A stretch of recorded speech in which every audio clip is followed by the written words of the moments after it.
إن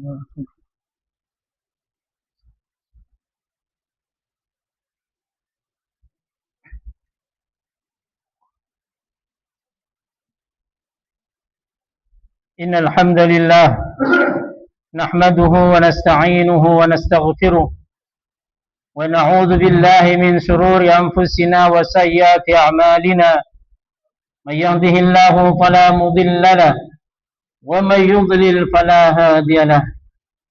أشهد أن لا إله إلا الله وحده لا شريك له وأشهد أن محمدا عبده ورسوله. اللهم صل وسلم وبارك على نبينا محمد وعلى آله وأصحابه ومن تبعهم بإحسان إلى يوم الدين. يا أيها الذين آمنوا اتقوا الله حق تقاته ولا تموتن إلا وأنتم مسلمون. يا أيها الناس اتقوا ربكم الذي خلقكم من نفس واحدة وخلق منها زوجها وبث منهما رجالا كثيرا ونساء واتقوا الله الذي تساءلون به والأرحام إن الله كان عليكم رقيبا. يا أيها الذين آمنوا اتقوا الله وقولوا قولا سديدا يصلح لكم أعمالكم ويغفر لكم ذنوبكم ومن يطع الله ورسوله فقد فاز فوزا عظيما. أما بعد فإن خير الحديث كتاب الله وخير الهدي هدي محمد صلى الله عليه وسلم وشر الأمور محدثاتها فإن كل محدثة بدعة وكل بدعة ضلالة وكل ضلالة في النار. Ma'asyiral muslimin, jamaah rahimani wa rahimakumullah. Marilah senantiasa kita bersyukur kehadirat Allah Subhanahu wa taala atas segala limpahan kenikmatan yang Allah berikan kepada kita semuanya, sehingga sampai hari ini Allah mudahkan setiap urusan kita dan Allah mudahkan langkah kaki kita menuju masjid-masjid Allah dalam rangka beribadah kepada Allah Subhanahu wa taala. Kemudian dalam rangka bersyukur itu pula, mari kita tingkatkan keimanan dan ketakwaan kita kepada Allah Subhanahu wa taala. Takwa dengan sebenar-benarnya takwa. Takwa sebagaimana dijelaskan oleh salah seorang ulama bahasanya yang dinamakan takwa adalah an ta'mala bi ta'atillahi ala nurin min Allah tarju thawab Allah wa an tatruka masyatallahi ala nurin min Allah takhafu iqab Allah. Takwa adalah engkau melaksanakan ketaatan kepada Allah Subhanahu wa taala di atas syariat Allah, di atas petunjuk Allah Subhanahu wa taala dengan satu harapan, mengharap pahala dan ridha dari Allah Subhanahu wa taala. Demikian pula bagian dari takwa adalah engkau meninggalkan kemaksiatan kepada Allah Subhanahu wa taala di atas syariat Allah, di atas petunjuk Allah Subhanahu wa taala dengan satu motivasi takut akan azab Allah Subhanahu wa taala. Ma'asyiral muslimin, jamaah rahimani wa rahimakumullah. Alhamdulillah, kita sekarang berada di salah satu bulan haram, yaitu bulan Dzulqa'dah, ya, di mana Allah Subhanahu wa taala telah berfirman dalam surat At-Taubah ayat 36. Firman Allah Subhanahu wa taala, "Inna 'iddatash syuhuri indallahi 12 syahran fi kitabillah yauma khalaqas samawati wal ard minha arba'atun hurum dzalika ad-dinul qayyim fala tadlimu fihinna anfusakum." Allah Subhanahu wa taala berfirman, sesungguhnya bilangan bulan dalam satu tahun di sisi Allah adalah 12 bulan. Di dalam ketetapan Allah Subhanahu wa taala, di mana hari Allah menciptakan langit dan bumi, dan di antara 12 bulan itu ada 4 bulan haram. 4 bulan haram adalah 4 bulan yang dimuliakan oleh Allah Subhanahu wa taala. Demikianlah kata Allah Subhanahu wa taala syariat agama yang lurus. Maka jangan sekali-kali kalian berbuat zalim di bulan-bulan tersebut, ya.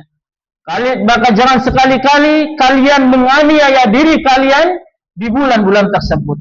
Bulan haram adalah bulan yang dimuliakan oleh Allah Subhanahu wa taala, di mana setiap amal seorang hamba ketika dia beribadah kepada Allah Subhanahu wa taala akan dilipat gandakan pahalanya oleh Allah Subhanahu wa taala. Orang yang beribadah dalam bulan haram, pahalanya lebih besar dibandingkan dengan bulan-bulan lain, ya, kecuali bulan Ramadan. Demikian pula kemaksiatan yang dilakukan seorang hamba di bulan-bulan haram, maka dosanya lebih besar di sisi Allah Subhanahu wa taala dibandingkan dengan bulan-bulan yang lainnya. Ya. Ini ada sebuah bulan yang Allah muliakan, yang Allah jadikan dia lebih agung dibandingkan dengan bulan-bulan yang lain. Ya. Maka jamaah rahmani rahmakumullah, pergunakan waktu kita, kesempatan kita ketika Allah takdirkan kita berada di bulan-bulan tersebut. Ya. Lalu apa saja bulan haram tersebut? Nabi sallallahu alaihi wasallam menjelaskan tentang ayat ini. Sabda Nabi sallallahu alaihi wasallam, "As-sanatu 12 shahran, minha arba'atun hurum, thalathatun mutawaliyatun, Dzulqa'dah wa Dzulhijjah wal Muharram, wa Rajab mudhar alladhi baina Jumadi wa Sya'ban." Kata Nabi sallallahu alaihi wasallam, bilangan bulan dalam satu tahun adalah 12 bulan. Dan di antara 12 bulan tersebut ada 4 bulan haram. Yang 3 bulan berurutan. Yang pertama Dzulqa'dah, kemudian Dzulhijjah, dan bulan Muharram. Adapun yang keempat kata Nabi sallallahu alaihi wasallam adalah bulan Rajab, yang terletak di antara bulan Jumadil Akhir dan bulan Sya'ban. Maka masyaallah muslimin, jemaah rahmani rahimakumullah, kita hari ini berada di bulan Dzulqa'dah, salah satu dari 4 bulan haram, bulan yang dimuliakan oleh Allah Subhanahu wa taala. Bulan yang diharamkan sesuatu untuk dilakukan, padahal sesuatu itu boleh dilakukan di luar bulan-bulan tersebut. Contoh yang haram dilakukan di bulan-bulan haram adalah berperang. Ya, berperang. Maka ketika berada di bulan haram,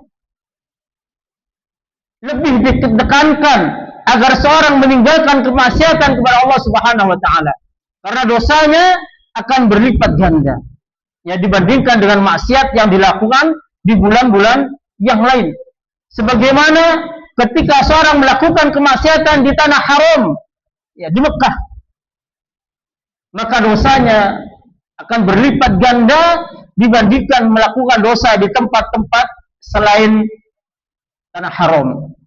Maka masyaallah muslimin, jemaah rahimani rahimakumullah, bulan ini bulan Dzulqa'dah, yang kata orang Jawa, bulan ini dinamakan dengan bulan Selo, ya, seselan olo. Atau kata orang Madura, bulan ini dinamakan bulan Teketek, karena bulan ini diapit oleh 2 hari raya. Yang pertama Idul Fitri, kemudian yang kedua Idul Adha. Ya. Maka kita sebagai kaum muslimin yang hidup dari pengaruh kepercayaan nenek-nenek moyang kita, menganggap bulan ini adalah bulan yang penuh dengan kesialan. Ya. Sehingga kita orang Madura atau bahkan pada umumnya orang di Indonesia ini tidak akan pernah menikahkan anaknya atau mempunyai hajat dengan hajat yang besar di bulan ini, bulan Teketek ini.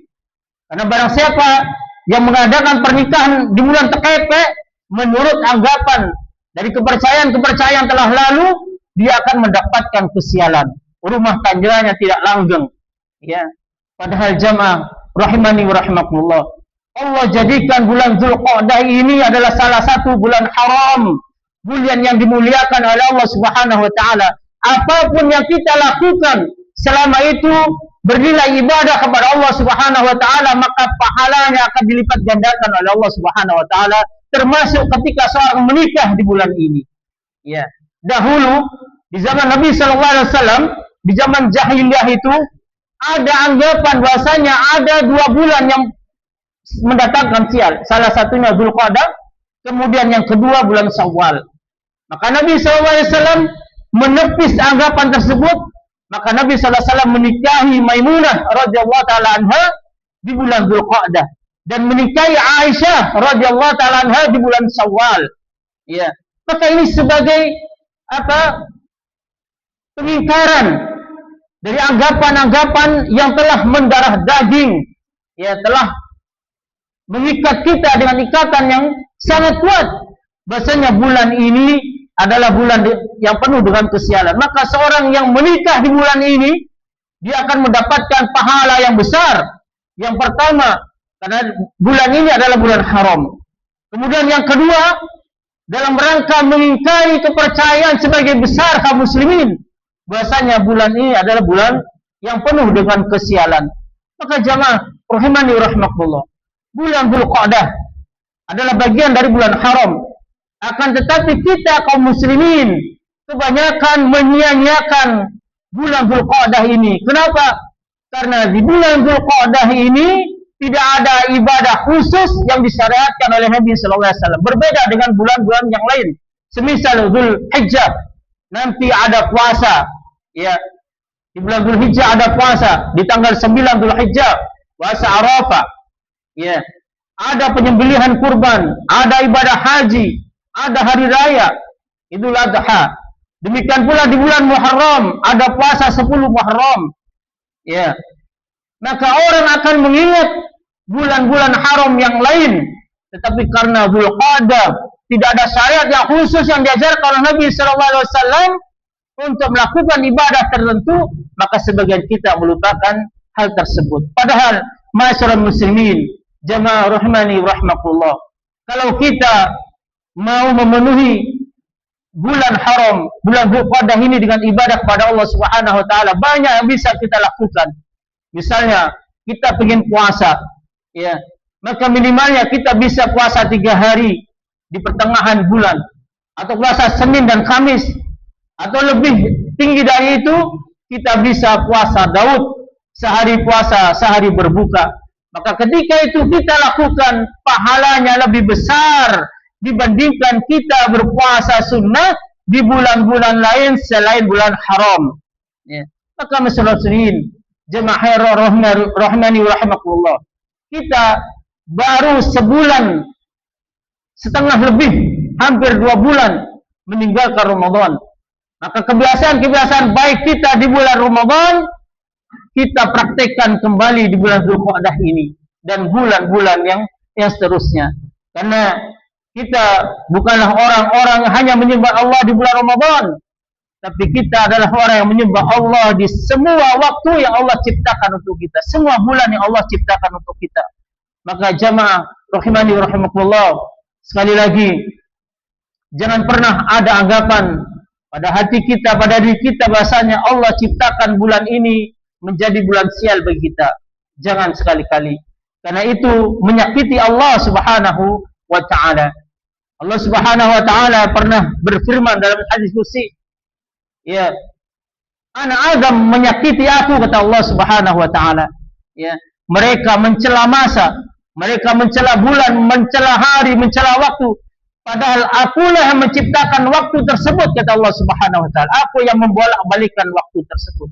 Maka masyarakat muslimin, jamaah rahmani wa rahimakumullah, dalam pertemuan yang singkat ini kita harus berusaha menghilangkan anggapan bahasanya ada bulan sial di antara bulan-bulan yang diciptakan oleh Allah Subhanahu wa ta'ala. Dan semoga Allah Subhanahu wa ta'ala akan menguatkan keimanan dan ketakwaan, ketauhidan kita kepada Allah Subhanahu wa ta'ala, sehingga kita tidak tergelincir kepada dosa yang besar, yaitu menyakiti Allah Subhanahu wa ta'ala. Aqulu qawli hadza fastaghfirullah li wa lakum.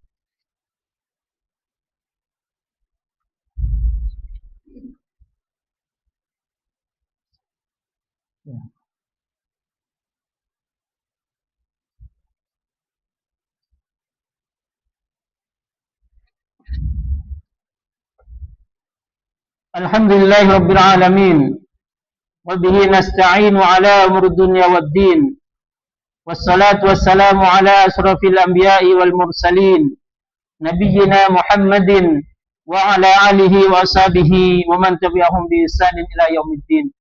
Masyarul muslimin, Jemaah rahimani wa rahimakumullah. Sesungguhnya perasaan sial itu terjadi sejak dahulu kala. Dalam bahasa syariat, merasa sial itu dinamakan dengan tatayyur, ya, yang berasal dari kata tiar atau burung, di mana orang-orang jahiliyah terdahulu ketika dia punya hajat, semisal dia akan bepergian, dia akan melepas burungnya. Apabila burung tersebut ya terbangnya ke arah kanan, condong ke kanan, maka dia melanjutkan perjalanannya. Apabila burungnya terbang condong ke kiri, maka dia mengurungkan hajatnya. Maka masyarakat muslimin, jemaah rahimani wa rahimakumullah, ingatlah kata Nabi sallallahu alaihi wasallam, at-tiyaratu syirkun, at-tiyaratu syirkun, at-tiyaratu syirkun. Nabi sallallahu alaihi wasallam sungguhnya merasa sial dari suatu perkara yang tidak bisa mendatangkan kesialan adalah sebuah kesyirikan, menyekutukan Allah Subhanahu wa taala, menganggap sesuatu itu bisa mendatangkan mudarat kepada kita, padahal sesuatu itu tidak bisa mendatangkan mudarat kecuali Allah Subhanahu wa taala yang mengizinkan hal tersebut. Apapun di dunia ini, manfaat dan mudarat seluruhnya dari Allah Subhanahu wa taala.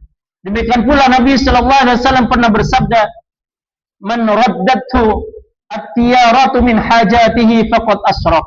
Barang siapa yang mengurungkan hajatnya karena dia merasa sial ya untuk melakukan hajat tersebut, baik disebabkan karena waktu, semisal bulan ini, atau karena sesuatu, semisal dia mendapati suatu, melihat ular misalnya, atau melihat burung dan lain sebagainya, faqad asyraf, kata Nabi sallallahu alaihi wasallam. Maka sungguh dia telah melakukan kesyirikan kepada Allah Subhanahu wa taala. Wa na'udzubillah.